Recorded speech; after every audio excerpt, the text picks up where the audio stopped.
on a clear day when the sky is blue and there is just enough breeze to blow the clouds away, you can stand on the big hill above the valley and watch Duck and Oliver far below, busily at work on Duck's branch line near the sea. The two engines are very proud of their matching coats of gleaming colour. Oliver often talks about the time that Douglas saved him from scrap. If it wasn't for his help, Oliver will say, I might have been caught when I ran away from the scrapyard, and I would never have come to live here on the Fat Controller's railway. The other engines all wanted to know about Oliver's adventures. Amazing, remarked Henry. Oliver, Said James. that's resource. And sagacity, put in Gordon. What does that mean? Whispered Percy. I think, replied Thomas, it's about being clever and wise. He is, finished Gordon, an example to us all. I'm sorry to say that Oliver became very puffed up in the smoke box. Henry says I'm amazing. He's right. He whistled as he swooshed along the line. One day, the Fat Controller came to see him. You are doing well. Now, you must learn how to look after trucks. Every wise engine knows that you cannot trust trucks. The other engines warned Oliver, but he took no notice. You think I can't manage? He said huffily. Gordon knows better. He says I'm sagacious.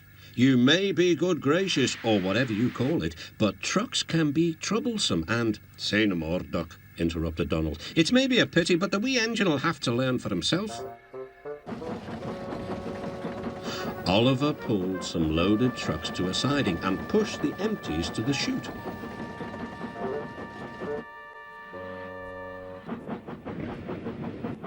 Then he came back to take the loaded trucks away. They were comfortable and didn't want to move. What right has he to poke his funnel in here? They grumbled. We want Duck, or Donald, or Douglas. Look sharp, puffed Oliver. That's not the way to speak, hissed the trucks. We'll pay him out. Oliver heard nothing. The trucks moved smoothly at first, then suddenly Oliver felt them push forward. His driver applied the brakes, but they were useless against the surging trucks. On, yelled the trucks. Oliver fought hard, but still they forced him on and on.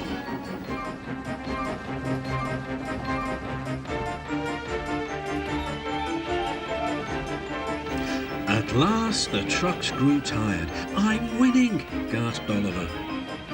But it was too late. Oliver lay, bruised and bemused, bunkered down in the turntable well. Duck surveyed the damage. Hello, Oliver. Are you being a good gracious engine? Beg pardon, of course, but we really don't like this sort of surprise. Donald and Douglas will miss their turntable until it is mended. That evening, Oliver was hauled gently to safety. I'm sorry, sir, he said to the Fat Controller. I should have listened to Duck's advice. I don't feel good gracious, whatever it is. I just feel silly. Well, Oliver, replied the Fat Controller, now you know the damage trucks can do. Yes, I do, sir, groaned Oliver. I look like a load of scrap iron. Ho, ho. Oh, I don't think so, laughed the Fat Controller. But you do need to go to the works to be mended. The other engines now felt sorry for Oliver.